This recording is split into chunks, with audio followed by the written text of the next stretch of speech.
वीतराग विज्ञानता, शिव स्वरूप शिविकार, नमो त्रियोग समाहिनी के विलक्षण प्रतिभा के धनी पंडित कविवर दौलत राम जी, जिनके द्वारा रचित है छह ढाला अर्थात लघु समय सार, जिसका अध्ययन करने से जीव कर्म रूपी व कषाय रूपी शत्रु से अपने को बचा सकता है। ऐसे ही कल्याणकारी छह ढाला ग्रंथ पर बृहद व्याख्यान श्रवण कीजिए गणाचार्य श्री 108 विराग सागर जी महाराज की सुशिष्य गणनीयानिक श्री 105 विशा श्री माता जी के मुखारबिंद से ज्ञान अहिंसा का जय घोष गुरु माँ विशा श्री दर्पण यूट्यूब चैनल पर। गुरु माँ के मंगल प्रवचनों का प्रतिदिन लाभ प्राप्त करने एवं पुण्यार्चक बनने के लिए संपर्क करें पंकज जी पांड्या, जयपुर। संपर्क सूत्र 9828027256। प्रशांत जैन, जयपुर 9829153936। राशि जमा करने हेतु बैंक विवरण।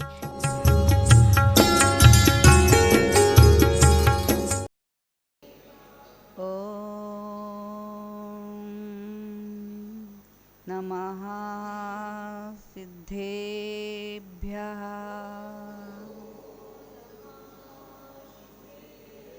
ॐ नमः सिद्धेभ्यः।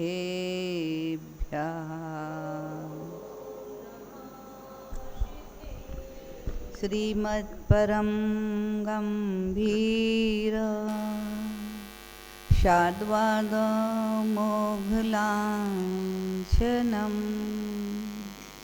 जिया त्रैलोक्यनाथाय शासनं जिनशासनं शासनं जिनशासनं। नमो अरिहन्ताणं नमो सिद्धाणं नमो आयर्याणं नमो वज्रायाणं नमो लोये सवसाहुणं। तीन भुवन में सार वीतराग विज्ञानता, शिव स्वरूप शिवकार, नमो त्रयोग समाहिनी। जय बोली अनंतानंद सिद्ध परमेष्ठी भगवान की, देवाई देविक जरार्थी आदिनाथ भगवान की, चंदा प्रभु भगवान की, शांतिनाथ भगवान की, पार्शनाथ भगवान की, शासन नायक महावीर भगवान की, परम पूज गणाचार्य गुरुवर श्री 108 विराग सागर जी महाराज की, परम पूज श्रमाचार्य 108 श्री विशुद्ध सागर जी महाराज की, 3,9 करोड़ मुनि महाराजों की, अहिंसामयी जैन धर्म की।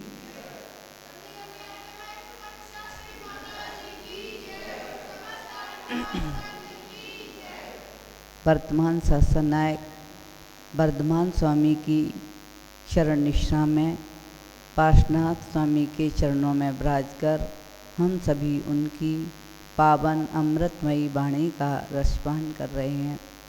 जिन वाणी जगत कल्याणी है, जन जन को आनंद और मंगल देने वाली है, ऐसी माँ जिनवाणी का जो श्रद्धा भक्ति आस्था के साथ अपनी कर्णंजलि से पान करके अपने हृदय आसन पर विराजमान करता है, माँ जिनवाणी उसे 3 लोक के शिखर पर विराजमान करती है।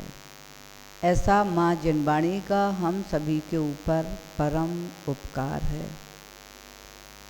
अभी हमारी चर्चा छह ढाला के माध्यम से सकल परमात्मा की चल रही थी।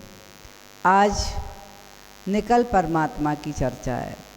अभी सकल परमात्मा थे जो हमारे चक्षु इंद्री के विषय बने हुए थे, जिनको हम आँखों से देख सकते हैं और जिनका दर्शन करके सम्यक दर्शन, सम्यक ज्ञान और सम्यक चारित्र्य की, जिनके समोषण में पहुंचकर, जिनकी मुद्रा को देखकर, जिनके वैभव को देखकर सम्यक दर्शन प्राप्त होता है और उनकी वाणी से सम्यक ज्ञान प्राप्त होता है और सम्यक आचरण की प्राप्ति होती है। ऐसे हमारे चक्षु इंद्री के विषय सकल परमात्मा यानी अरहंत भगवान थे। लेकिन अब निकल परमात्मा की चर्चा है। सबसे बड़ा आश्चर्य है जो हमको दिख नहीं रहे, केवल सद्धान आगम के माध्यम से, जिनका कोई बिंब नहीं, जिनकी किसी भी प्रकार की कोई छवि हमारी आंखों के सामने नहीं है, फिर भी परोक्ष में उनके प्रति जो हमारा श्रद्धान है, बस वही सम्यक दर्शन है। भाव हमारे अंदर है कि वे सिद्ध भगवान तीन लोक के शिखर पर विराजमान हैं, जिन्हें निकल माने शरीर से रहित, अशरीरी, इसलिए कल माने मैंने बताया था शरीर, तो नी माने रहित और सकल माने सहित। तो अरहंत भगवान सकल परमात्मा है और सिद्ध भगवान निकल परमात्मा है, जिन्होंने शरीर का भी त्याग कर दिया, जिनका शरीर भी छूट गया, केवल क्या रह गया? आत्मा रह गया। आत्मा केवल रह गया जो अमूर्तिक है, जो हमारे चर्म चक्षुओं से दिखता नहीं है, केवल ज्ञान गम्य है। भगवान की वाणी में खिरा कि वे अनंतानंद सिद्ध परमेष्टि अनंत सुख में लीन तीन लोक के शिखर पर विराजमान हैं। और तीन लोक के शिखर पर भी वे ईसद परागभार भूमि पर के ऊपर तनुवात वलय में, घनवात वलय, घनोदधि बात वलय और अंतिम तनुवात वलय, क्योंकि जो लोक है वो चारों ओर से बात वलयों से ही घिरा हुआ है, अथवा बात वलयों के ही आधार पर तीन लोक ठहरे हुए हैं। इसलिए हम बात वलयों में अंतिम बात वलय, जैसे एक बात वलय, बात का समझ में आता है, बात माने वायु, वायु का आधार वलय, उसके आधार पर तीन लोक ठहरे हुए हैं अंतरिक्ष में। ऐसा नहीं है कोई उनका फाउंडेशन हो उसके ऊपर तीन लोक बनाओ, जैसे भी दिल्ली में तीन लोक बनाया गया है ना, तो आप देख होंगे उसका फाउंडेशन होगा, ऐसे ही कहीं बना होगा ये, ऐसा नहीं है। ये तो आकाश में है और आकाश में अंतरिक्ष में है। ऐसा तीन लोक जो केवल वायु यानी बात वलय के आधार पर ठहरा हुआ है। वे बात वलय तीन है, घन बात वलय, घनोदधि बात वलय और अंतिम तनु बात वलय। जो अंतिम तनु बात वलय है हमारे निकल परमात्मा ने सिद्ध परमेष्टि अंतिम तनु बात वलय में विराजमान है। अब आप सोच रहे होंगे सुंदर सिद्धशला थी, वहाँ विराजमान क्यों नहीं हुए? क्योंकि धर्म द्रव्य तनुबात वलय तक है। लोकाकाश में, पूरे लोकाकाश में धर्म द्रव्य फैला हुआ है और वो बात वलयों के अंतिम परत तक, तनुबात वलय अंतर, वहाँ तक धर्म द्रव्य है। तो जब सिद्धत्व को प्राप्त हुआ था, निकल परमात्मा बने तो ऊर्ध्वगमन हुआ। पहले सकल परमात्मा बने तो 5000 धनुष ऊपर ऊर्ध्वगमन हुआ, तो आकाश में 5000 धनुष पहुंच गए 4 घातीय कर्मों को क्षय करके। और जब शेष 4 अघातीय कर्मों का क्षय किया तो वे सीधे सिद्ध लोक में तनुवात वलय में जाकर विराजमान हो गए। अब आप सोच रहे होंगे ना जगह कितनी है वहाँ 45 लाख योजन, क्योंकि मनुष्य कितनी भूमि में रहते हैं? मनुष्य भी 45 लाख यानी 2.5 द्वीप मानसोत्तर पर्वत के अंदर ही अंदर, इसके बाहर मनुष्य नहीं रहते। इसलिए जो भी सिद्धि को प्राप्त करेगा वो कहाँ से करेगा? 2.5 द्वीप में से ही। वो 2.5 द्वीप 45 लाख योजन का है, इसलिए जो भी सिद्ध बनेंगे 2.5 द्वीप में से तो ऊपर भी 45 लाख योजन की लोक के अग्रभाग में अनंतानंद सिद्ध परमेष्टि विराजमान है। और वहाँ ध्यान रखना है, कोई 500 धनुष के काया के हैं, कोई 525 धनुष के काया के हैं, कोई 7 हाथ की काया के हैं। लेकिन वहाँ ऐसा नहीं है कि वे ऊपर ऊपर चले गए होंगे, छोटे वाले भगवान नीचे ही रह गए होंगे। वे सब ऊपर तक, जिनके सिर बराबर है। जैसे यहाँ से एक गैस का गुब्बारा छोड़ो, एक इतना बड़ा है 5 फीट का है, कोई 3 फीट का है, कोई 2 फीट का है, कोई 1 फीट का है, कोई आधे फीट का है ना, कोई 10-12 इंची का ही है। लेकिन जब यहाँ से छोड़ोगे तो सारे गुब्बारे सीलिंग पे टच होंगे कि नहीं होंगे? बड़े होंगे वो नीचे, ज़्यादा नीचे आएंगे, उससे छोटे होंगे उससे ऊपर ऊपर ऊपर ऊपर रह जाएंगे, लेकिन सिर सबका एक बराबर होगा। वैसे ही निकल परमात्मा यानी सिद्ध भगवान तनु बात बलय के अंत में जा कर के वहाँ ऊपर विराजमान है, सबके सिर एक बराबर हैं। अब कोई 525 धनुष के हैं, वो नीचे लंबे हैं, उनका आकार शरीर का जो अशरीरी है उनके आत्मिक प्रदेशों का आकार बड़ा होगा, तो बड़ी जगह में है। उसके बाद छोटे छोटे उनके अंदर समाते जा रहे, छोटे छोटे, लेकिन सिर सबके एक बराबर हैं, कोई छोटा बड़ा नहीं है। पैरों से नीचे के हिस्से से भले ही नीचे छोटे होंगे, जैसे गुब्बारा कोई ज़्यादा लंबा दिख रहा है, कोई छोटा दिख रहा है, लेकिन सीलिंग में, छत में सभी टच है ना, ऊपर का हिस्सा। ऐसे ही सिद्ध भगवान तनु बात वलय में अनंत अनंत सिद्ध भगवान वहाँ पर विराजमान हैं। और एक शरीर में, मतलब एक अशरीर में, एक सिद्धों में अनंत अनंत सिद्ध विराजमान हो सकते हैं, ऐसी क्षमता है। जैसे यहाँ पर कितने बल्ब लगे हैं, जितने बल्ब लगे सबका प्रकाश यही है। अब इसमें 100 बल्ब लगा दो उनका भी प्रकाश नहीं है, 1000 बल्ब लगा दो उनका भी प्रकाश नहीं, लाखों लगा दो तो भी उनका प्रकाश यहीं रहेगा। ठीक वैसे ही कितने भी सिद्ध भगवान विराजमान हो जाएं एक सिद्धों में, तो वहाँ पर कितने सिद्ध हो सकते हैं ये मत सोचना। जब सिद्ध लोग पूरा भर जाएगा तो फिर क्या, कहाँ जाएंगे सिद्ध भगवान? इसलिए कभी भरेगा ही नहीं, क्योंकि जैसे यहाँ पर कितने ही बल्बों का प्रकाश छोड़ दो, कभी वे भरेगा क्या? इसमें कितना भी प्रकाश आता जाएगा ठहरता जाएगा। ऐसी सिद्धों में भी विशेषता है, वे अनेक अनंत अनंत सिद्ध हैं और अनंत अनंत पहुँच जाएंगे। जैसे कुछ लोग ऐसी चर्चा करते हैं सब सिद्ध हो जाएंगे तो कहाँ जाएंगे, कहाँ विराजमान होंगे? दूसरी बात और करें, सब सिद्ध हो जाएंगे तो यहाँ कौन रहेगा, है ना? कितने जीव हैं, जीव इतने हैं, इतने अनंतानंत राशि का तात्पर्य है कितनी भी खर्च करते रहो कभी भी समाप्त नहीं होगी, इतनी अनंतानंत राशि। अब सोचो, आलू के दल, एक सुई के नोक के बराबर का दल, उसमें कितने जीव हैं? अगर कौवे और कबूतर बन जाएंगे तो पूरा जम्बू द्वीप भर जाए। अब एक आलू में कितने जीव होंगे, और कितने आलू हैं पूरे इस पृथ्वी पर, कितने आलू हैं? अब पता ही नहीं कितने आलू, कितने जीव हो सकते हैं। इसके अलावा क्या आलू ही अकेला है? जितने भी कंदमूल हैं सभी को उठा लो, फिर साधारण वनस्पति को ले लो।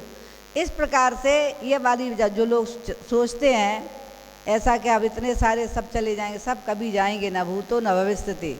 अनादिकाल से सिद्ध हो रहे हैं, लेकिन आज तक राशि खत्म नहीं हुई, ना कभी होगी, ना सिद्ध लोग भरेगा कभी, क्योंकि समझ में आएगा एक सिद्ध में अनंत सिद्ध समा सकते हैं, तो अनंत सिद्धों में अनंत अनंत सिद्ध समा सकते हैं। इसलिए ये वाली चिंता मत करना कि सिद्ध लोग भर जाएगा तो सिद्ध कहाँ बैठेंगे, कभी भरेगा ही नहीं। और सोचो सबसे कम अगर हैं तो कौन है? मनुष्य तो सबसे कम है, बस 2.5 द्वीप में रहते हैं, और द्वीप कितने हैं? असंख्यात द्वीप, असंख्यात समुद्र हैं, वहाँ से कोई मोक्ष नहीं जाता, क्योंकि वहाँ मनुष्य रहते ही नहीं हैं। इसलिए मनुष्य कितने हैं? मुट्ठी भर भी नहीं, बिल्कुल तिलमात्र मनुष्य हैं। तो इसलिए आप लोग ये चिंता बिल्कुल कोई भी, क्योंकि कई लोग मुझसे चर्चा करते हैं कि सब सिद्ध हो जाएंगे तो यहाँ कौन रहेगा, इसलिए तुम अपनी चिंता करो, हमें सिद्ध बनना है, और सभी सिद्ध हो जाते, ऐसा कभी होगा ही नहीं, ऐसा कभी। और सिद्ध लोग भर जाएगा तो कहाँ बैठेंगे? तो सिद्ध लोग भी कभी नहीं भरेगा। और वहाँ की विशेषता है, आप कहीं जाते हो फिर आते हो, तीर्थ वंदना करने गए फिर आए, अभी मंदिर आए, घर जाओगे, कल फिर आओगे, लेकिन सिद्ध की विशेषता है सिद्ध लोक में, जो सिद्धत्व को प्राप्त होकर अशरीरी होकर के जाता है वो कभी वापस नहीं आता, कभी भी। तीनों कालों में किसी भी प्रलय आ जाए, कुछ भी हो जाए, कितने भी उपद्रव हो जाए, लेकिन सिद्धों का ना सुख अंश मात्र में कम होता है और न वे कभी वापस उतर के नीचे आते हैं। वो तो अनंत अनंत अनंत काल के लिए वहाँ अनंत सुख में लीन हो गए ये सिद्धों की। इसलिए ऐसा अनंत सुख सबको समझ में आया, बहुत बार हम बता चुके, ऐसा अनंत सुख को पाने के लिए, क्योंकि आज हमारी चर्चा अशरीरी सिद्ध भगवान निकल परमात्मा की है। कभी देखो आश्चर्य नहीं होता? वे ही निकल परमात्मा हैं, वे ही सिद्ध बने हैं जो कभी निगोद में थे, निगोदिया बनकर के संसार में भ्रमण कर रहे थे।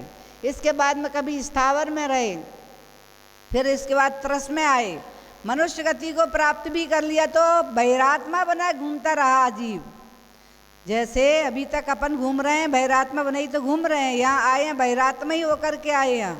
ऐसे ही वे सिद्ध भगवान की बहिरात्मा कितने कल्प काल तक, अनंत अनंत काल तक घूमते रहे। लेकिन आज खेल किसका है मालूम है? परिणामों का सारा खेल है और कुछ नहीं है। परिणामों में परिणमन हुआ, वही जीव जो निगोद में था, स्थावर में था, त्रस में था, तिरंच गति में था, कभी देव गति में रहा, कभी मनुष्य गति में रहा, कभी नरकों में रहा, कभी तिरंच में रहा, मनुष्य बनकर के भी बहिरात्मा बना घूमता रहा। लेकिन आज 3 लोक के शिखर पर विराजमान अनंत सुख में लीन हो गए हैं। अब विचार करो, हमारे ही बीच के हैं वो भी, हम आज तक यहीं भटक रहे हैं। वे सिद्ध बनकर 3 लोक के शिखर पर अनंत आनंद में लीन हो गए। अपने बारे में चिंतन करो कि मैं कितना अभागा हूँ कि अभी तक यहीं भटक रहा हूँ। अनंत सिद्ध बन गए, उनमें मेरा नंबर ही नहीं आ पाया, क्योंकि हमने श्रद्धान ही नहीं किया, इसलिए अंतरात्मा ही नहीं बन पाया। मैं बहिरात्मा बना घूम रहा हूँ, वे बहिरात्मा बने, अंतरात्मा बने, जघन्य बने, मध्यम बने, उत्कृष्ट बने और फिर उसके बाद में सकल परमात्मा बन गए। सकल परमात्मा के बाद में वे ही सकल परमात्मा कितने निकट पहुँच गए अपने लक्ष्य के, कितने निकट पहुँच गए। सब कुछ करनी धरनी का काम खत्म, केवल वहाँ अपनी आत्मा में लीन हुए आयु कर्म को पूरा कर रहे हैं। आनंद वही ले रहे हैं जो सिद्ध ले रहे हैं, वो अनंत ले रहे। लेकिन ये ठहरे यहाँ क्यों है? सिद्धलोक में नहीं है, आयु कर्म है अभी। जब तक आयु कर्म पूरा नहीं होगा तब तक ठहरेंगे, और जैसे ही आयु कर्म समापन हुआ वैसे वे भी। इसलिए वो सबसे निकट अगर कोई है सिद्धलोक में के तो अनंत भगवान है। जब हम चिंतन करते हैं तो कभी कभी ऐसा चिंतन किया कि नहीं? जरूर करना कि देखो मैं सिद्धों की आराधना कर रहा हूँ, ना मुझे दिख रहे हैं। कभी देखा है सिद्धों को? सपनों में देखा है सिद्धों को? कभी देखने का प्रयास किया सिद्ध भगवान कैसे हैं? चित्र में देख लेना, पुस्तकों में बहुत सारे चित्र बने हैं, आकार बना हुआ है। ये उनके अपन आकार को देख रहे हैं लेकिन वो आकार दिखता नहीं है। क्यों नहीं दिखता? वो तो इतना सूक्ष्म है, इतना सूक्ष्म है कि वो हम देख ही नहीं सकते। अमूर्तिक है। मूर्तिक तो देख सकते हैं लेकिन अमूर्तिक को नहीं देख सकते, वे तो अमूर्तिक हैं, ज्ञान दर्शन स्वरूपी हैं। इसलिए हम अपने चर्म चक्षुओं से उनको नहीं देख पा रहे। फिर भी हम सौभाग्यशाली हैं कि उनके प्रति हमारा श्रद्धान जागृत हुआ। किसके प्रति? उन निकल परमात्मा के प्रति जो हमको दिख नहीं रहे, ना हम उनको सुन रहे, ना हम उनको देख रहे, केवल श्रद्धान किया है जिनवाणी के माध्यम से कि वे अनंत भगवान सकल परमात्मा निकल परमात्मा पद को प्राप्त करके 3 लोक के शिखर पर चूड़ामणि के समान शोभायमान हो रहे। ये श्रद्धा ही मैंने किया है, इसीलिए अपने कदमों को भगवान बनने के पथ पर बढ़ाया है। सबसे बड़ा, इसलिए सबसे बड़ा यदि संसार में अतिशय है जो भगवत्ता प्राप्त करने के लिए जिन्होंने अपने कदमों को बढ़ाया है, सबसे बड़ा अतिशय वही है। क्योंकि आज यहाँ पंचम काल में इसका फल भी नज़र नहीं आ रहा। अनंत कहीं दिख रहे हैं क्या? समोषण कहीं दिख रहे हैं? कोई मना पर्यावज्ञानी दिख रहा है? कोई अवधि ज्ञानी दिख रहा है? नहीं दिख रहा। यानी चारित्र का त्याग का फल भी नहीं दिख रहा। फिर भी चारित्र धारण करके, त्याग को धारण करके और वे साधु रत्नात्रयधारी परमात्मा बनने के पुरुषार्थ में लगे। कब बनेंगे नहीं मालूम, लेकिन बनेंगे ये मालूम है। ये श्रद्धान है, और ऐसा श्रद्धान ही बहिरात्म पदे का त्याग करा करके अंतरात्मा को प्राप्त कराता है, जघन्य बनता है, चारित्र को धारण करके फिर मध्यम अंतरात्मा बनता है, और वहीं पर उत्तम अंतरात्मा बन कर के सकल परमात्मा पद को प्राप्त होता है। सबसे पहले क्या है आवश्यक? श्रद्धा, सम्यक दर्शन। यही हमारे सिद्धत्व का उद्घाटन करने वाला है। आज अपने अधि सिद्ध बनने का उद्घाटन कर लिया तो ध्यान रखना, सीट रिजर्वेशन हो गई। आपकी सीट हमेशा खाली रहेगी, आपको अवश्य मिलेगी। अब समय कितना आप लगाओ, चारित्र कब धारण करोगे, उसी के अनुसार कब आप सकल परमात्मा बनोगे, उसके बाद ही निकल परमात्मा पद की प्राप्ति होगी। सबके साथ समझ में आ गई होगी ना बात। ऐसे अशरीरी निकल परमात्मा के बारे में आज हमारी इस छंद के माध्यम से चर्चा है। ज्ञान शरीरी त्रिविध कर्म मल वर्जित सिद्ध महंता, ते हैं निकल अमल परमात्म, भोगे सर्व सर्म अनंता, बहिरात्मता हे जान तज, अंतर आत्म हुजे, परमात्म को ध्याय निरंतर, सो नित्य आनंद पूजे।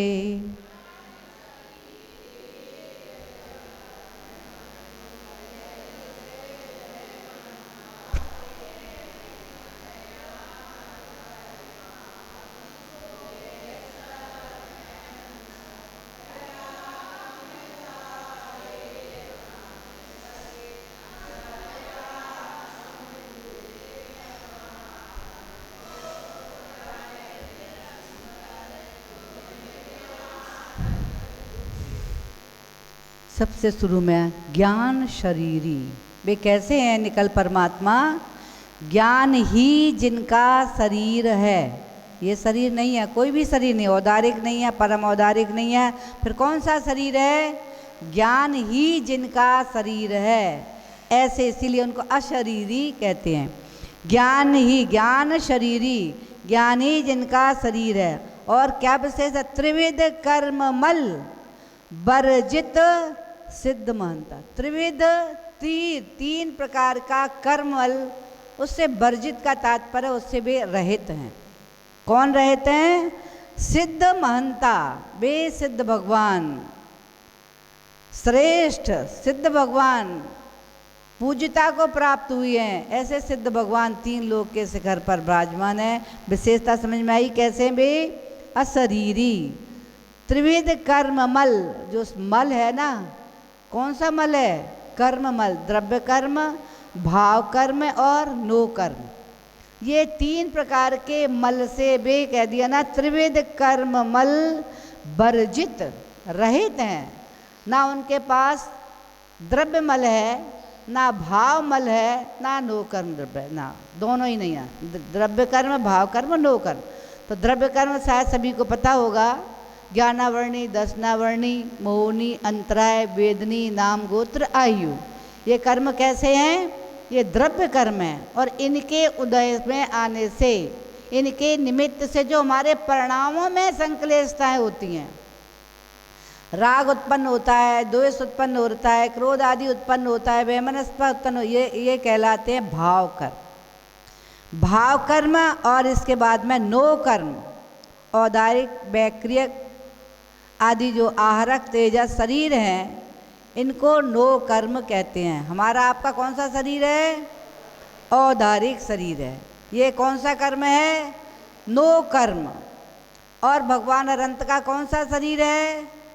परम औदारिक, तो उनका वो नो कर्म। और फिर इसके बाद में जितने भी हैं जीव, सबके शरीर जो हैं वो सबके नो कर्म है। अब अनंत भगवान के पास तो नो कर्म है, इसलिए वे मूर्ति के दिख रहे हैं, लेकिन सिद्ध भगवान के पास में त्रिविध कर्म वर्जित, कह दिया त्रिविध कर्म मल वर्जित, तीनों प्रकार के कर्मों से वे रहित हो चुके हैं। उनके पास ना द्रव्य कर्म है, ना भाव कर्म है और ना नो कर्म है, इसलिए तीनों कर्मों से रहित हैं। अब सबके पता होगा कर्म किसे कहते हैं? कार्मण रूप परिणमन होने वाली वेब कार्मण बरगणाएं तीनों लोक में ठसाठस भरी हुई हैं। कौन है भी? बरगणाएं, कर्म नहीं है। कर्म रूप परिणमन होने की उनमें शक्ति है, लेकिन अपने आप नहीं बनते वे कर्म। आप चाहोगे तब वे आपके लिए कर्म रूप में प्राप्त होंगे। वे तो बाकारमा बरगणाएं तो तीनों लोक में ठसाठस भरी हुई हैं। जैसे ही आप राग करेंगे, द्वेष आदि करेंगे, तो वे बरगणाएं आपकी आत्मा के साथ में संबंध को प्राप्त होते, तब वे कर्म बनते। वे बरगणाएं ना ज्ञानावरणी कर्म है, ना दर्शनावरणी, ना मोहनी, ना अंतराय, ना वेदनी, ना नाम गोत्रायी, कोई कर्म नहीं है। वे तो शुद्ध कर्म है। बरगणाएं केवल, बरगणाएं पुद्गल हैं, है ना। लेकिन उनको आमंत्रित कौन करता है? कौन करता है आमंत्रित? वो तो तीनों लोक में भरे हुए हैं, उन्हें लेना देना नहीं है। लेकिन अपने आप में विचार करो कि उनको आमंत्रित आप ही करते हो। आप उनकी ऐसे कार्य करते हो कि वे जो कर्म बरगणा है वे कर्म रूप परिणमन करने लगते। जैसे आपने राग किया, द्वेष किया, वे कर्म, वे बरगणाएं आपकी आत्मा के साथ संबंध को प्राप्त होंगे। तो जैसे जैसे ज्ञानावरणी आएगा, तो ज्ञानावरणी हमारे कौन से गुण का घात कर रहा है? हमारे ज्ञान गुण का घात करता है। वे ज्ञान कितने प्रकार के? मति, श्रुति, अवधि, मन, पर्याय और केवल ज्ञान। तो मति ज्ञानावरण, मति ज्ञान का घात कर रही है, तो शुद्ध ज्ञान का घात कर रही है। अवधि ज्ञानावरण अवधि ज्ञान को प्राप्त नहीं होने दे रहा है। मन पर्याय ज्ञानावरण मन पर्याय ज्ञान को प्राप्त नहीं होने दे रहा। केवल ज्ञानावरण केवल ज्ञान को उत्पन्न नहीं होने दे रहा है। अब हम ज्ञान के ऊपर आवरण पड़ा है अनादिकाल से, अब उसको हटाने की क्षमता किस पर है? हमारे पास ही। जब हम ऐसा कार्य करेंगे, ज्ञानावरणी कर्म के क्षयोपशम को बढ़ाएंगे, अथवा ज्ञानावरणी धीरे धीरे हम उपशम करेंगे, क्षयोपशम करेंगे और क्षय करेंगे, तब उसके बाद में कौन सा ज्ञान प्राप्त होगा? हमें केवल ज्ञान प्राप्त होगा, अनंत ज्ञान प्राप्त होगा। किसके माध्यम से? जब ज्ञानावरणी कर्म का क्षय होगा। अभी हमने बंद किया है, इसलिए हमें समझ में नहीं आता। पढ़ते हैं फिर भूल जाते हैं। आज पढ़ाया, कल फिर भूल गए, आज पढ़ा फिर भूल जाते हैं। भूल जाते हो कि नहीं? घर से जाते हो बाजार में और अब सोचते हम क्यों आए थे बाजार में, भूल गए। फिर घर पूछने जाते हैं, अरे क्या सामान मंगाया था, मैं भूल ही गया। ऐसा तो हमारा ज्ञान है, पढ़ लिया, याद कर लिया, याद कर लिया, कल फिर भूल गए। होता है ऐसा कि नहीं होता? क्यों? क्योंकि ज्ञानावरण का आवरण जो पड़ा हुआ है, उसके बाद हम पुरुषार्थ करके जानने का पुरुषार्थ करते हैं, लेकिन फिर भूल जाते हैं। लेकिन धीरे धीरे ये आवरण हमने ही डाला है, किसी और ने नहीं डाला। हमने ऐसे कार्य किए हैं, जिनवाणी का कभी अभिनय किया है, कभी जिनवाणी में निजवाणी को मिला के अपनी इच्छा से जो समझ में आया वो कह दिया है। कभी हमने इस प्रकार का जिनवाणी के शब्दों में मिला दिए, कभी जिनवाणी उच्चारण करने में गलत शब्द पढ़ते रहे, कभी जिनवाणी की निंदा कर दी, कभी जिनवाणी हमने किससे पढ़ा है, नाम ही छुपा लिया और कह दिया हमने अपने आप ज्ञान प्राप्त किया है। इससे भी ज्ञानावरणी। कभी कोई पढ़ रहा है, लाइट बंद कर दी, उसके उपकरण छुपा के रख दिए, ऐसे कार्य करने से। और कभी अपने शब्दों का दुरुपयोग किया, शब्दों के दुरुपयोग से भी ज्ञानावरणी कर्म का बंद होता है। ध्यान रखना, शब्द हमें मिले हित मित प्रिय बोलने के लिए, हम झूठ बोल रहे हैं, निंदा कर रहे हैं, ऐसे कार्य करने से भी ज्ञानावरणी कर्म का हमें आसरा बंद होगा। किसी की निंदा करेंगे, शब्दों का जिनवाणी का उपयोग कर रहे हैं कि नहीं, है ना। कोई भी गलत बोल रहे हैं, झूठ बोल रहे हैं, किसका उपयोग कर रहे हैं? जिनवाणी का। सब शब्द जो है ना, वो सब भगवान की वाणी है। इसलिए और कह दिया है कि जिन स्थानों पर हमें मौन रहना चाहिए, लोग बोलते रहते हैं, स्नान आदि करने में, भोजन करने में। अब झूठे मुँह बोल रहे तो किसका अनादर हो रहा है? जिनवाणी का अनादर। स्नान करने में बोलते जा रहे हैं, मलमूत्र विसर्जन करने में बोल रहे हैं, भोजन करने में बोल रहे हैं, है ना, अब्रह्म सेवन करने में बोल रहे हैं। ऐसे 7 स्थान आगम में बताए हैं कि ऐसी जगह मौन ही रहना चाहिए, बोलना नहीं चाहिए, क्योंकि उससे भी ज्ञानावरणी कर्म का बंद होता है। जब जब निंदा कर रहे हो सोच लेना हम ज्ञानावरणी कर्म का बंद कर रहे हैं। झूठ बोल रहे हैं, ज्ञानावरणी कर्म का बंद कर रहे हैं। तो ऐसे कार्य करते समय इसलिए प्रयास तो ये करना चाहिए हमको, अधिक से अधिक मौन। बहुत आवश्यकता पड़ी हित मित प्रिय, जिनवाणी में यही कहा है। क्योंकि भगवान उठा लो कोई भी तीर्थंकर, हित मित प्रिय ही बोलते थे। वो भी क्रोध करते, गुस्सा करते, सब कुछ भी कर सकते थे, नेमिनाथ के साथ इतना सारा मायाचारी खेल गई, लेकिन गुस्सा नहीं आया उनको। आया क्या? देखा कि नेमिनाथ को गुस्सा आ गया लक्ष्मण उनके कृष्ण के ऊपर। हितमित प्रिय, फिर भी जब बोला तो प्रिय बोला। वाणी करती है तो हितमित, हित की करती है, तो इसलिए उसको हितोपदेशी कहते हैं। सबके हित के लिए, चाहे कोई शत्रु रहा हो, चाहे कोई मित्र रहा हो, सबके हित की ही भगवान की दिव्य ध्वनि जो खिलती है वो वाणी हितमित प्रिय ही खिलती है। और ऐसे हितमित प्रिय ही हमें आप सभी के लिए कभी भी ऐसा कर्कश, कठोर, झूठ, छल कपट की ऐसी मायाचारी की बातें या बोली शब्दों को नहीं बोलना चाहिए। वो भी हमें ज्ञानावर्णी कर्म का आश्रय बंद कराने वाले हैं। वही तो किया है हमने, ऐसा बंद किया, ऐसा बंद किया है कि आज हमें हमारा 6 उपसम नहीं बढ़ पा रहा। पढ़ते पढ़ते फिर भूल जाते हैं, सुबह से शाम तक पढ़ते हैं, सुबह फिर आता है तो फिर भूल जाते हैं। ऐसा मोटा आवरण पड़ा हुआ है। आवरण जानते हो किसे कहते हैं? वस्तु को ढक लेता है। जैसे जब अभी काले काले बादल होते देखा होगा, धूप नहीं निकलती, तो सूर्य के ऊपर किसका आवरण हो गया? बादलों का आवरण छा गया। ऐसे ही हमारे ज्ञान के ऊपर किसका आवरण छा गया है? किसका? ऐसे ज्ञानावर्णी कर्मों का आवरण मोटा छाया हुआ है। इसलिए केवल ज्ञान तो बहुत दूर रहा, मना पर है अवधि ज्ञान तो बहुत दूर रहा, मति श्रुति ज्ञान भी हमको प्राप्त नहीं हो पा रहा। ज्ञान तो बहुत सारा है, लेकिन कहाँ प्राप्त? पहले तो जिनवाणी प्राप्त नहीं है। जिनवाणी प्राप्त है तो हम उसको उतना आत्मसात नहीं कर पा रहे, और जितना किया है आत्मसात वो भी भूल जाते हैं। रटते हैं, याद करते हैं, फिर भूल जाते हैं। कभी उच्चारण गलत करने लगते हैं, कभी बिसर जाते हैं, भूल जाते हैं। लेकिन फिर भी हमें श्रद्धान है कि हम ऐसा अपना पुरुषार्थ करेंगे, करते ही रहेंगे कि एक दिन नियम से हमारा ज्ञानावर्णी कर्म का क्षयोपशम बढ़ेगा। और यही ज्ञान हमें धीरे धीरे, क्योंकि मति श्रुति ज्ञान थी, ये आवश्यक नहीं अवधि ज्ञानी को ही केवल ज्ञान होता है, कि मने पर ज्ञानी को ही केवल ज्ञान होता है। मति श्रुति ज्ञान वाले भी केवल ज्ञान को प्राप्त कर सकते हैं, क्योंकि एक साथ अधिक से अधिक कितने ज्ञान हो सकते हैं? तो मति श्रुति अवधि मने पर है, 4 ज्ञान एक साथ हो सकते। और कम से कम कितने ज्ञान हो सकते हैं? एक ज्ञान। कौन सा? केवल। इसके लिए उसका नाम ही है, क्या है? केवल ज्ञान। बस हमको तो केवल ज्ञान की आवश्यकता है। हम तो इसीलिए जिनवाणी की आराधना कर रहे हैं, जिनवाणी को श्रवण कर रहे हैं, और जिनवाणी का पूरा पुरुषार्थ कर रहे हैं विनय आराधना करने की। कभी भी ध्यान रखना है जिनवाणी की हमारे द्वारा अभिनय नहीं हो जाए, ना वचनों से, ना काया से, ना मन से। जितना पुरुषार्थ हो जिनवाणी का विनय करने का हो। अब आप सोच रहे होंगे विनय का तात्पर्य उठा के नमोस्तु कर लें, यही विनय है क्या? झूठ बोलना भी अभिनय है, निंदा करना भी अभिनय है, अपशब्द बोलना भी अभिनय है जिनवाणी का। आपने गुस्सा आती है तो क्या क्या बोल देते हो, मालूम है कि नहीं मालूम? बच्चों को लिए बोल दिया, कभी गुस्से में आपस में ही बोल दिया, ऐसे शब्दों को उपयोग कर लेते हो जो नहीं करना चाहिए। उससे भी अभिनय किसका हुआ? जिनवाणी का अभिनय।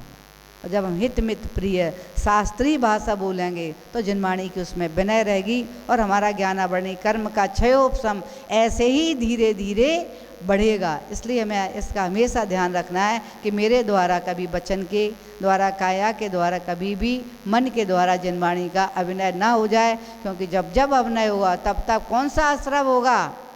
ज्ञानावर्णी कर्म का आश्रव होगा, और बंद होगा तो वही बंद भी हो। ऐसा फिर बंद ज्ञानावर्णी कर्म का अधिक से अधिक कितनी आयु है मालूम है? 30 कोड़ा कोड़ी सागर की आयु है ज्ञानावर्णी कर्म के बंद की। ज्ञानावर्णी, दर्शनावर्णी, अंतराय नहीं, ज्ञानावर्णी, दर्शनावर्णी, अंतराय और वेदनी, इन 4 कर्मों की आयु है 30 कोड़ा कोड़ी सागर की। और मोहनी कर्म की है 70 कोड़ा कोड़ी सागर की। इसके बाद में आयु की है 33 सागर की केवल।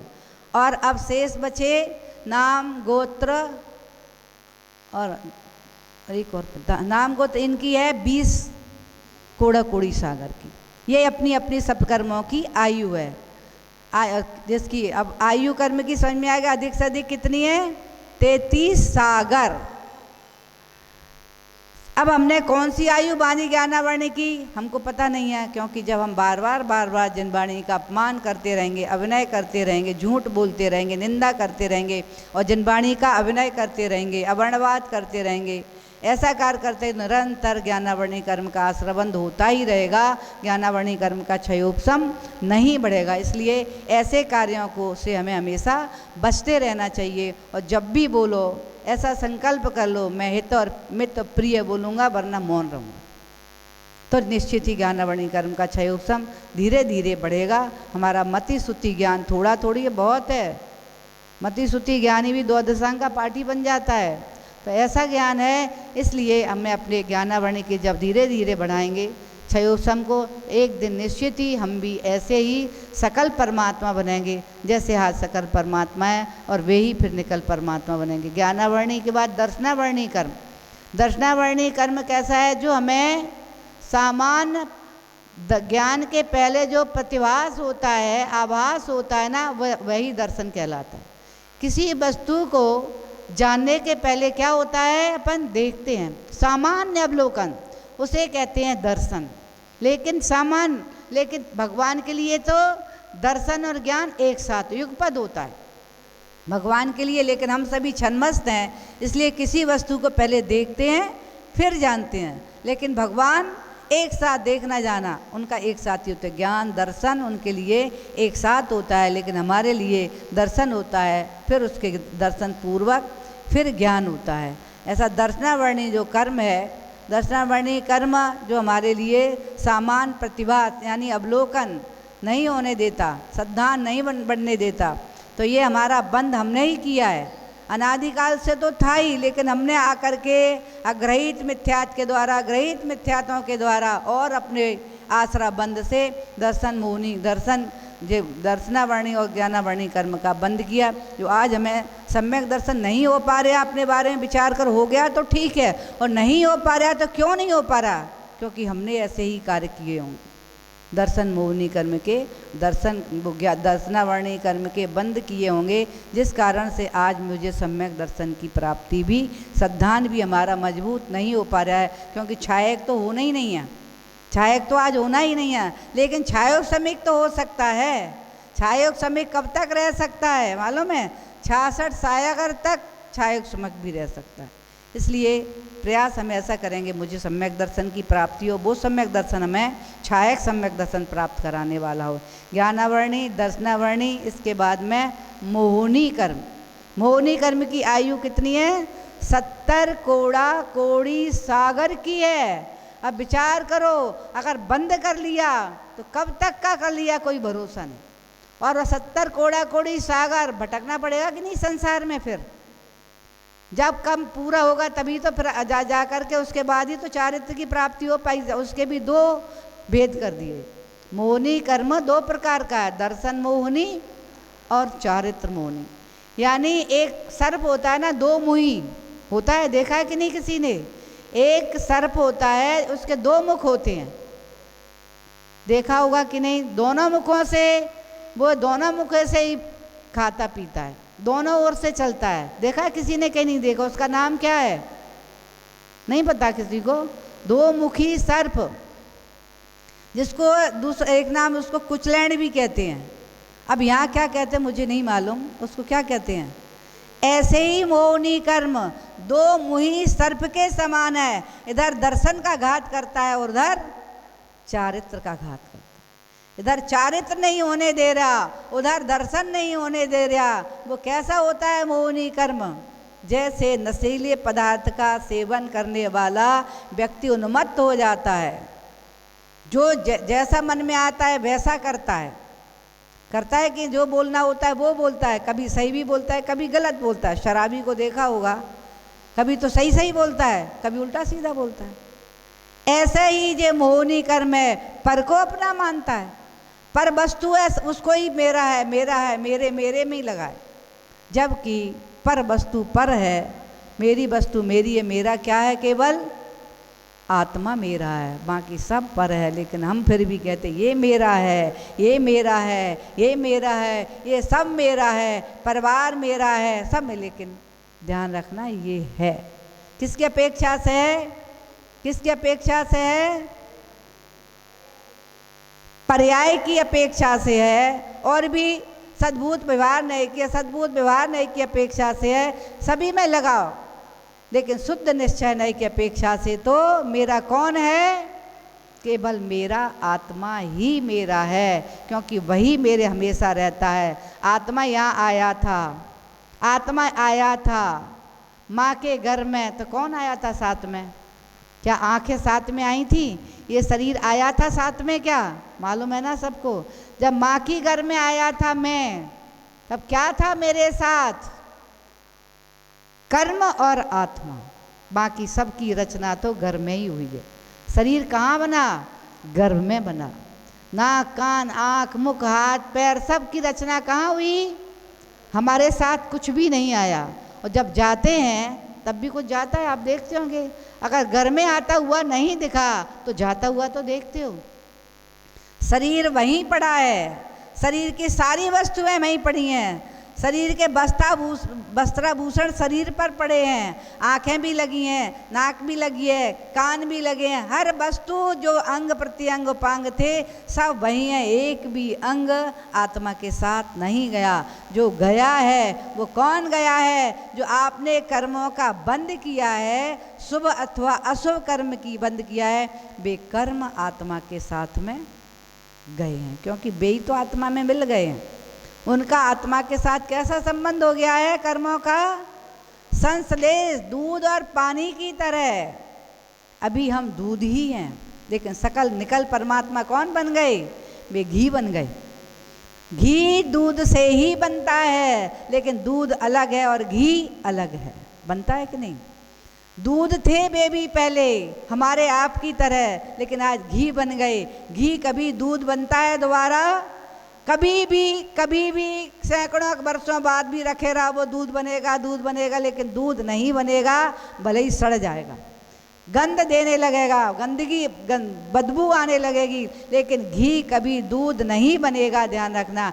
ऐसे ही निकल परमात्मा घी बन चुके हैं, शुद्ध हो चुके हैं पूर्ण रूप से, वे कभी अशुद्ध नहीं होंगे। ऐसे ही अब समझ में आएगा, दूध में पानी मिला है, ऐसे ही हमारी आत्मा के साथ कर्मों का संबंध हो गया है। इसलिए जहाँ दूध है वहाँ पानी है कि नहीं? जब आत्मा गया निकल के तो वो कर्म भी साथ में गए। यहाँ क्या रह गया पड़ा? नो कर्म। नो कर्म यहाँ पड़ा है, साथ में नहीं है। अब कौन सा कर्म साथ में है? द्रव्य कर्म साथ में है, और भाव कर्म के माध्यम से जो कर्म बंदी वे सारे कर्म साथ में है, और तेजस शरीर साथ में रहता। कब तक रहता है तेजस भी? परम औदारिक तक। लेकिन जब निकल परमात्मा बनते फिर तो सारे सब प्रकार के सब यहीं छूट जाते हैं। तो सबके समझ में आ, ज्ञानावरणी दर्शनावरणी मोहनी कर्म की चर्चा चल रही थी। सबसे यदि शक्तिशाली है तो कौन सा कर्म है? ये मोहनी कर्म ही सबसे शक्तिशाली है। इतना शक्तिशाली है जैसे बट वृक्ष का बीज देखा है किसी ने?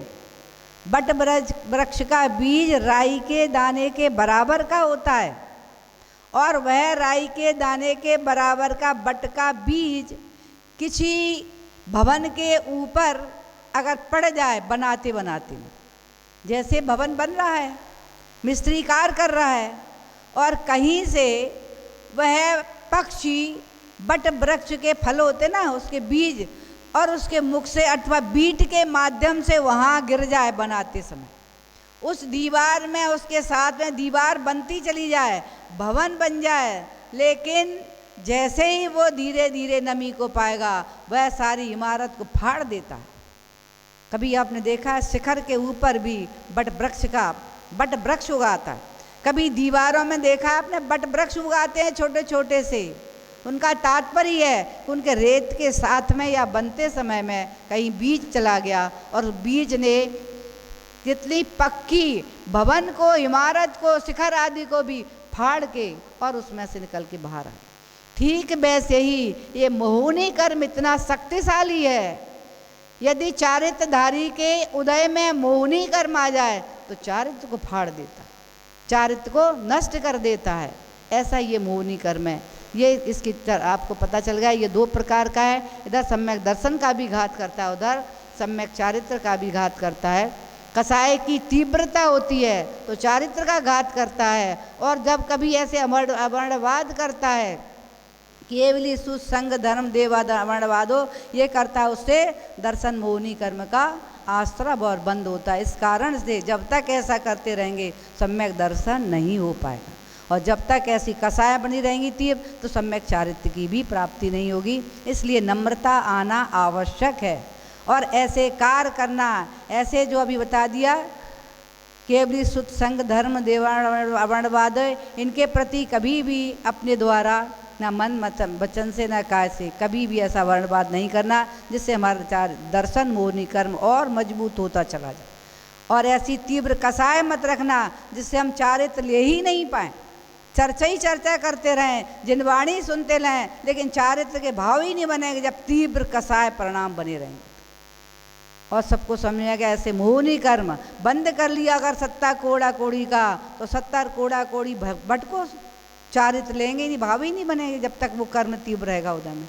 इसलिए ऐसे कर्म से जान करके समझ करके जे हमारे किसका घात करता है, जे हमारे किसका घात कर रहा है, मोहनी कर्म अनंत सुख का घात कर रहा है, छायक सम्यक्त का घात कर रहा है। और जो अनंत सुख, मेरी आत्मा सुख का भोगी बनना चाहता है, क्योंकि आत्मा का स्वभाव ही अनंत सुख है, ऐसे अनंत सुख को पाने के लिए आत्मा पूरा प्रयास कर रहा है, इसीलिए त्याग कर रहा है, तप कर रहा है, ध्यान कर रहा है, लेकिन तीव्र कसाय अंदर मन में बैठी हुई है, तो वह नियम से हमारे चारित्र का घात ही करती रहेगी। इसलिए इससे बचने का पूरा हम प्रयास अपना करेंगे। आप लोग इस बात का ध्यान करें, देशभक्ति भी नहीं बन सकते, देशभक्ति बनने के लिए भी पुरुषार्थ करना पड़ेगा। चकलवृत्ति की तो बाद की बात है, ऐसा मोहनी कर्म है, समझ में सबके आ गया।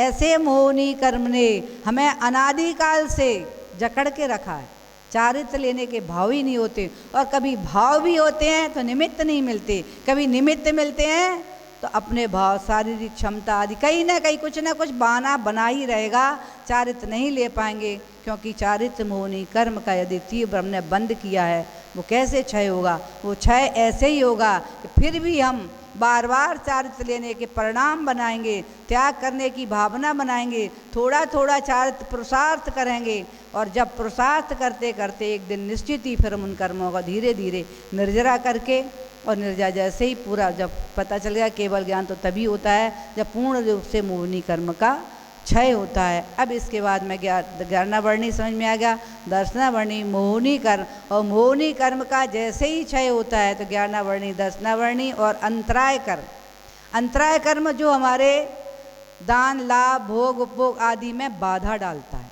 क्या करता है ये? इनमें बाधा डालता है। हम दान करने के भाव हैं लेकिन नहीं कर पा रहे, कोई ऐसा निमित्त बन जाएगा कि हमारे भाव होते हुए भी हम दान नहीं कर पाते, ऐसा हो जाता है। भोग की वस्तु सारी रखी हुई हैं, घर में सारी व्यवस्थाएं भोगों की वस्तु की, लेकिन हम भोग नहीं कर पा रहे, क्योंकि ऐसा रोग हो गया कि डॉक्टर ने मना कर दिया, अगर जीवित रहना है तो इन वस्तुओं का त्याग कर दो। इच्छा हो रही है, वस्तु रखी है नहीं कि, लेकिन भोग नहीं कर पा रहे। कौन सा कर्म का उदय है? अंतराय कर्म का उदय। इसलिए दान भी नहीं कर पा रहे, सब होने पर भी कोई विघ्न डाल रहा है। कभी पति को पत्नी विघ्न डाल रही, तो कभी पत्नी को पति विघ्न डाल रहा है, कभी पुत्र डाल रहे हैं, कभी बहू डाल रही, कभी सास डाल रही है, कहीं ना कहीं कोई ना कोई, और कोई नहीं डाल रहा है। तो इच्छा भले ही बनी रहे लेकिन उतनी वस्तु ही नहीं है पास कि हम उतना कर पाएँ। इस प्रकार से दान, लाभ, भोग, उपभोग इनमें, और वीर शक्ति जो है, वीर यानी हमारी शक्ति, बल जिसे कहते हैं, उसका भी वो भी नहीं बढ़ पा रहे, चाहते हुए भी हम उतनी शक्ति को प्राप्त नहीं कर पा रहे। वो कौन सा कारण है? अंतराय कर्म का उदय है, इस कारण से। लेकिन उसका बहाना करके मत बैठ जाना कि अंतराय कर्म का उदय है, मैं कुछ नहीं कर पाऊंगा। फिर भी पुरुषार्थ करो। मैंने कल बताया था, शक्ति को नहीं छुपाना। जब शक्ति को नहीं छुपाओगे तो धीरे धीरे धीरे धीरे हमारा वीर जो शक्ति है वो धीरे धीरे बढ़ेगी, क्योंकि जब नहीं छुपाएंगे तो निश्चित ही हमारा अंतराय कर्म धीरे धीरे कम होगा, और जब कर्म होगा तो एक दिन कम होगा, धीरे धीरे तो एक दिन निर्जरा होगी तो क्षय भी होगा। इस प्रकार से सबके समझ में आ गया। ये मोहनी कर्म हमारा क्या क्या घात करता है। और मोहनी कर्म जब तक रहता है तब तक केवल ज्ञान का प्रश्न नहीं होता। सारे कर्म मोहनी के साथ, मोहनी कर्म क्षय हुआ 12वें गुण स्थान में, क्षीण मोह है ना, क्षीण मोह हुआ, ज्ञानावर्णी अपने आप नष्ट हो गया, दर्शनावर्णी नष्ट हो गया और अंतराय भी नष्ट हो गया। जब चार नष्ट हो गए तो क्या प्राप्ति हो गई? ये घात कर रहे थे हमारा अनंत चतुष्टय की प्राप्ति, अनंत ज्ञान, अनंत दर्शन, अनंत सुख और अनंत वीर शक्ति की प्राप्ति हुई। चार घातिया जो ये कर्म थे इनको क्षय किया। घातिया का तात्पर्य समझ गए होंगे, चार घातिया कर हमारे अनुजीवी गुणों का घात करते हैं, ये क्षय करके ही निकल सकल परमात्मा बने। अब इसके बाद में वेदनी कर्म आदि ये इनका क्षय धीरे धीरे, इनका क्षय जब होता है आयु कर्म के साथ, आयु कर्म जैसे ही क्षय होता है वैसे ही सारे जो चार कर्म और हैं अभी, तो पहले आयु कर्म का क्षय होगा तो वेदनी, नाम, गोत्र, आयु। वेदनी कर्म हमारा अभ्यावाद सुख को नहीं होने देता, यानी बाधा डालता है। वेदनी जब तक रहेगा अभ्यावाद की सुख की मुझे प्राप्ति नहीं हो पा रही, रोक रहा है, बार में रोक रहा है। अभ्यावाद सुख कहना है बिना बाधा के निरंतर अनंत सुख के भोगी बन जाते हैं। जैसे ही वेदनी कर्म का, वेदनी कर्म भी कितने प्रकार का है मालूम है? साता और असाता। जैसे तलवार होती है उसमें शहद लपेट दो और शहद लपेटने के बाद में भी अगर कोई उसको चखेगा तो क्या होगा? मीठा भी लगेगा और जीभ भी कटेगी, दोनों होंगे। ऐसे ही वेदनी है, साता भी और असाता। कभी साता कर्म का उदय हो जाता है तो साता में हो जाते हैं, कभी असाता का उदय हो जाता है। भूख लग रही है, प्यास लग रही है, ये किस कर्म के उदय से? वेदनी कर्म के, असाता वेदनी कर्म के उदय से। कोई तकलीफ हो रही है, दर्द हो रहा है, बुखार आ रहा है, आदि आदि रोग उत्पन्न हो रहे हैं, किस कर्म के उदय से? असाता वेदनी कर्म के उदय से। ध्यान रखना, सारे रोग हमारे अंदर हैं, सारे रोग अपने अंदर हैं। कितने रोग आपके अंदर हैं? 5,68,99,584 सबके अंदर है। ध्यान रखना, एक अंगुल जगह शरीर में 96 रोग हैं। वो उदय में कब आते हैं? जब हमारा असाता कर्म उदय में आता है तो ये अंदर के रोग उत्पन्न हो जाते हैं। इसलिए बाहर का मत सोचना, बाहर से आ रहा है, वहाँ से आ रहा है, वो बैक्टीरिया आ रहा है, वो इस प्रकार के कहते ना, ये कोरोना उसके माध्यम से आ रहा है।